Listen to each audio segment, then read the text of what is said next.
But what happens in the 19th century, in particular in the latter half of the 19th century, in Central and Eastern Europe, is a massive rise in anti-Semitism. Now, anti-Semitism had always been there. It was nothing new. But you see a massive rise of it at the end of the 19th century for a whole range of reasons. I'm not going to give you a history of anti-Semitism in Europe. I could, but I'm going to save you all from that one.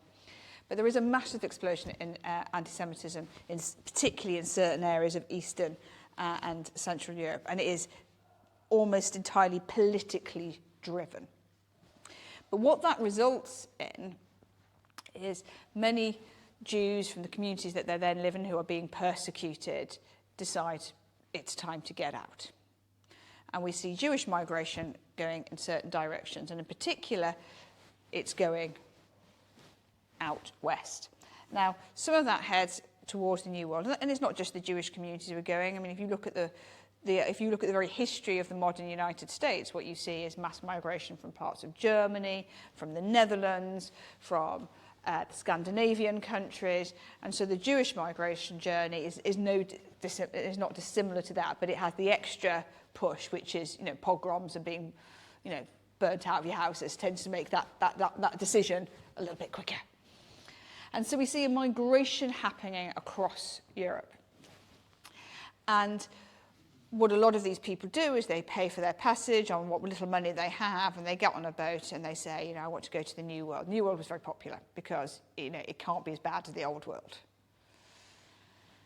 And sometimes they don't. Sometimes they want to come directly to the UK because there's other people who've already started moving it. And why does the UK attract it? Well, it's still European, so it's still well connected to the rest of Europe.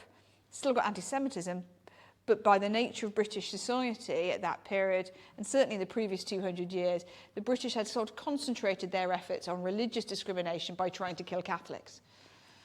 So the Jews kind of slipped through the net a bit. And that's to say, there's still anti-Semitism, but there wasn't the priority to some of the others that they had.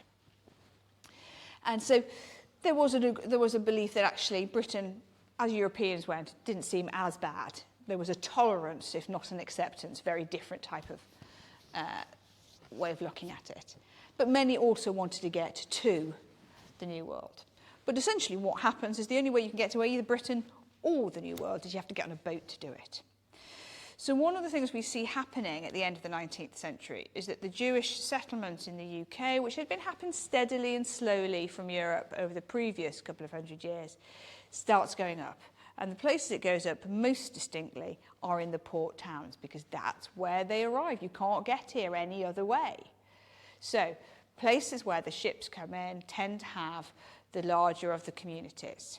Now, you talk to a lot of people and they'll say, well, the problem is my great-great-grandfather got off the boat at Liverpool or Grimsby or Hull, and he was told he was in New York, so he stayed, and then later on he found out he was in Liverpool, Grimsby or Hull.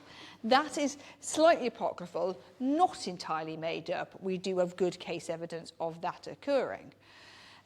You can see the captain, he's thinking, what do they know? Speak Yiddish? No idea, they can't read it. Yeah, definitely New York. Yeah. Yeah, no, well done you on sleeping through most of that journey of 2 weeks. Wow. So some of them may have ended up here by accident. But of course, as time goes on, some of them don't. They've got relatives here. So increasingly you'll find that people came because actually they already had a brother or a cousin living here. But the port cities were pretty important. Now, that's not to say they were staged. A lot of them would arrive into Grimsby, and what they wanted actually was to get across to Liverpool to carry on with the journey to get to the New World, to get to the United States. Or, if they had relatives here, what they might do is try and stay in the UK long enough to go across the other bit, which is the British Empire. And we see quite a few will have come into the UK and then emigrate to Australia, to New Zealand, to Canada. And off they will go. Because once you've made that leap to go from your small town or your large city in Eastern Europe, why not keep going until you finish? But the port towns tend to have it. And so we see settlement in Grimsby, Hull, Newcastle, Liverpool, London, Plymouth, Swansea, places where people say, well, how did they end up in, what was the attraction there? Bristol, because these were places that the ships came in. And one of the most important things about port towns is that there's always people coming in. So unlike moving straight away to a little tat village in Lincolnshire, where you don't know anybody, nobody knows you, and very quickly you are the outsider, port cities have a history of movement. You know, go to East London, and it's one group after the next group, after the next group, after the next group.